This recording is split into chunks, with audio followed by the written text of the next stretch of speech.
হে আমার বান্দারা, তোমরা সবাই ঐক্যবদ্ধ হয়ে আমার রজ্জুকে মজবুতভাবে আঁকড়ে ধরো, আল্লাহর রজ্জুকে মজবুতভাবে আঁকড়ে ধরো। আর তোমরা ওয়ালা তাফাররাকু, জনে জনে বিচ্ছিন্ন হইও না, সবাই একসাথে থাকো। একসাথে থেকে তোমরা আমার রজ্জুকে আঁকড়ে ধরো। এখানে রজ্জু মানে কি? কেউ বলেছেন কোরআন, কেউ বলেছেন রাসূলুল্লাহ।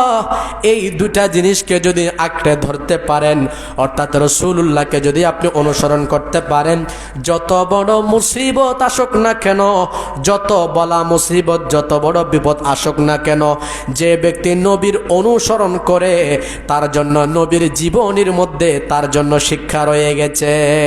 সুবহানাল্লাহ। আল্লাহ সেটাও বলে দিলেন। আল্লাহ বলছেন, লাকাদ কানা লাকুম ফি রাসূলিল্লাহি উসওয়াতুন হাসানা। হে আমার বান্দারা, তোমরা যদি আমার নবীকে অনুসরণ করো, আমার নবীর জীবনের মধ্যে তোমাদের জন্য উসওয়ায়ে হাসানা, উত্তম আদর্শ আমার নবীর জীবনের মধ্যে তোমাদের জন্য রয়ে গেছে।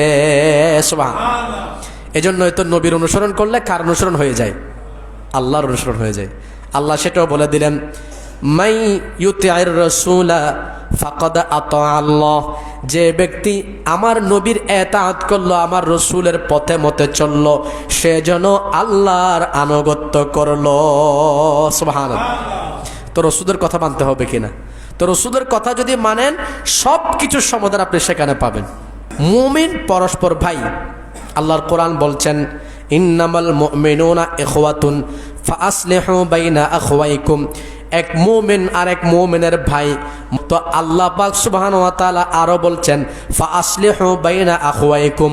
দুই ভাইয়ের মধ্যে, মুমিনের মধ্যে যদি কোনো বিবাদ হয়, ঝগড়া হয়, কোনো ভুল বোঝাবুঝি হয়, তাহলে তোমরা তাদের মধ্যে মীমাংসা করে দাও, তাদের মধ্যে মিলিয়ে দাও, যাতে ভুল বোঝাবুঝি দূর হয়ে যায়, দূরত্ব দূর হয়ে ভাইয়ে ভাইয়ে মিলে মিশে যাতে মুসলমানরা ঐক্যবদ্ধ হয়ে সুন্দর সমাজ গড়তে পারে।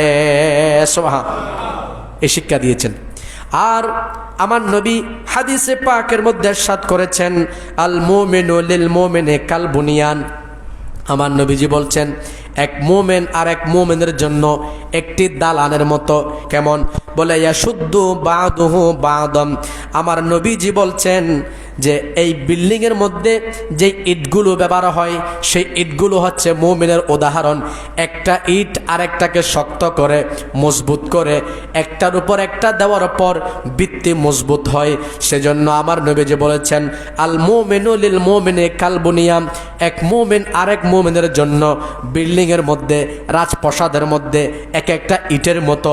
একটা ইট যেভাবে আরেকটা ইটকে শক্তিশালী করে, একজন মুমিনের সাথে যদি আর একজন মুমিনের বন্ধুত্ব থাকে, তাহলে তাদের মধ্যে একটা শক্তি সৃষ্টি হয়। তাদের বিরুদ্ধে কোনো বেদিন কোনো ধরনের ষড়যন্ত্র করতে পারে না। সুবহানাল্লাহ।